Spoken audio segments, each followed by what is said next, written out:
Bonjour Françoise. Bonjour Corinne. Il a bien avancé le chantier quand même. Oui, il a bien avancé, effectivement. On habite depuis 1 an. Qu'est-ce qui vous a donné l'envie au départ avec votre mari de construire une maison en paille, hein? Nous avons découvert les maisons en paille sur Internet et c'est vrai que rapidement on a eu envie de se lancer aussi. Et pourquoi la paille finalement? Pourquoi la paille? Parce que c'est un très bon isolant. Et puis c'est des constructions qui permettent de faire une maison à un prix très, très raisonnable. L'aventure a commencé en 2011 pour cette famille installée dans la Drôme et qui souhaitait revenir en Val-de-Loire. La terre a été récupérée sur place et les ballots de paille coulés dans une ossature bois de 50 cm de large.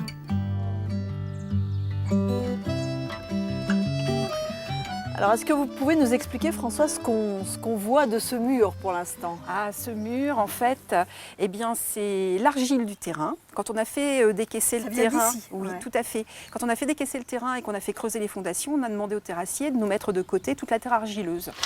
Et donc, cette terre, on l'a récupérée, on l'a triée, on a enlevé toutes les pierres. C'est un travail herculéen. C'est un travail complètement fou.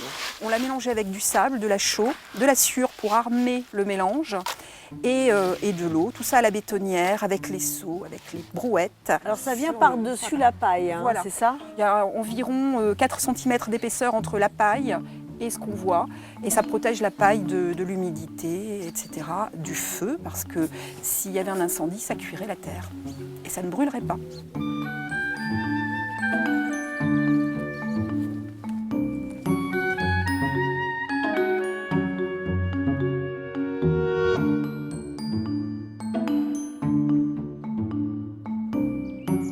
C'est le côté nord, donc petite fenêtre, hein. C'est ça, c'est Ouais. ça.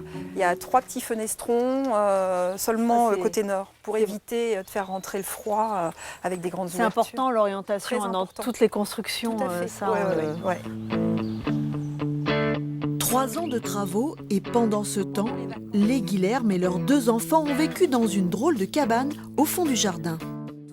Donc ça c'était votre première maison, hein. C'était notre première maison. Déjà en paille. C'est ça. C'est le modèle réduit quoi. C'est le modèle réduit, mais pas du tout avec la même technique. Donc Ouais. là, il n'y a pas d'ossature bois.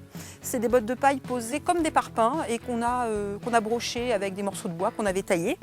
Et donc, on a été très bien dans cette cabane. On s'était fait une mezzanine, on dormait à l'étage, notre fille dormait en bas, on avait notre petit coin cuisine. C'était parfait.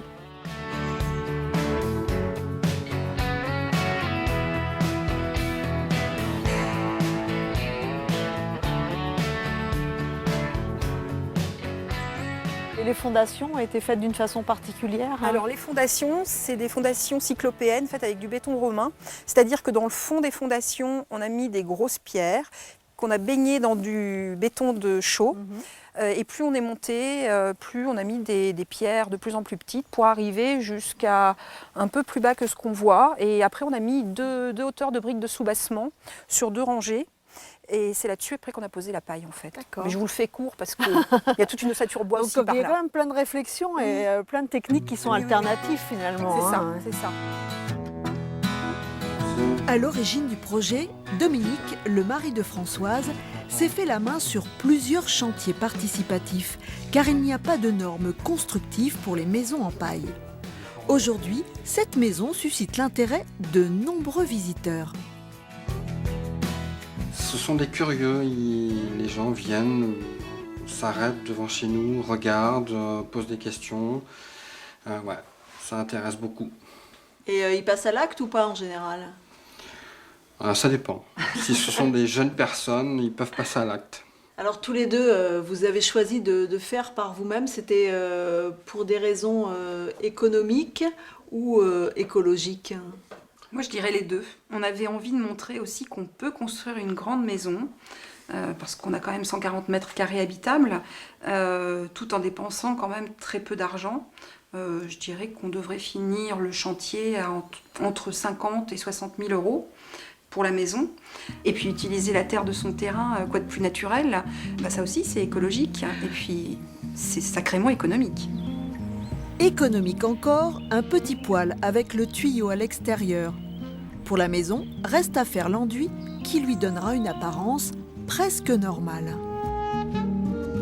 Ça a vraiment soudé la famille et puis tout le monde est très très attaché à la maison, au lieu.